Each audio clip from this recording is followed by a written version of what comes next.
അവധിക്കാലത്ത് UP high school കുഞ്ഞുങ്ങൾക്ക് കമ്പ്യൂട്ടറിൻ്റെ ഇവർ പറയുന്ന ഈ ടോപ്പിക് എടുക്കുന്നതിന് വേണ്ടി നമ്മൾ ക്ലാസ് അറേഞ്ച് ചെയ്ത്, പക്ഷേ DOയിൽ നമുക്ക് പെർമിഷൻ കിട്ടിയില്ല. അന്നത്തെ കാലാവസ്ഥ പ്രതികൂലമായതുകൊണ്ട് ചൂട് കൂടിയ ആ ഒരു സമയത്ത് സ്കൂളിലെ കുഞ്ഞുങ്ങളെ വരുത്താൻ പാടില്ല എന്നുള്ള ഓർഡറിൻ്റെ അടിസ്ഥാനത്തിൽ UPയിലെ കുഞ്ഞുങ്ങൾക്ക് മാത്രം 2 ദിവസം നിങ്ങൾ ക്ലാസ് എടുത്തു.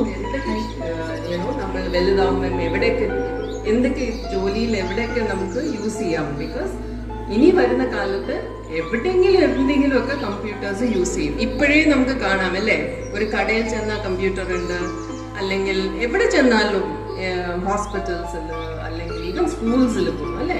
അപ്പൊ എവിടെ ചെന്നാലും കമ്പ്യൂട്ടറിന്റെ ഒരു ആവശ്യം അവിടെ ഉണ്ട്.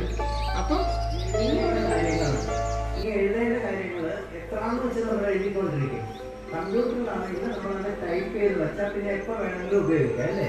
ഒരു ഫോം ഫില്ലപ്പ് ചെയ്യണമെന്നുണ്ടെങ്കിൽ സാധാരണ ഒരു ഫോം ഒരു പഞ്ചായത്ത് ഓഫീസിലോ എവിടെ പോയാലും ഒരു ഫോം ഫില്ലപ്പ് ചെയ്യണമെന്നുണ്ടെങ്കിൽ, അല്ലെങ്കിൽ ഒരു ലെറ്റർ എഴുതണമെന്നുണ്ടെങ്കിൽ, ഇതൊക്കെ ടൈപ്പ് ചെയ്ത് വച്ചു കഴിഞ്ഞാൽ പിന്നെ നമുക്ക് പിന്നെ ഉപയോഗിക്കാമല്ലോ. രണ്ട് പേർക്ക് ഒരേപോലത്തെ 2 കാര്യങ്ങൾ എഴുതി തരണമെന്നുണ്ടെങ്കിൽ എത്ര നേരം പിടിക്കും. അതിനാണ് വേർഡ് മെയിൻലി ഉപയോഗിക്കുന്നത്. എക്സൽ എന്താണെന്ന് വെച്ചാൽ നമ്മളൊരു ചെറിയ കട തന്നെ വെക്കുന്നു. ചെറിയൊരു കടയുണ്ട്, സൂപ്പർ മാർക്കറ്റ് പോലെ. അതിൻ്റെ ബില്ല് അടിക്കുന്നത്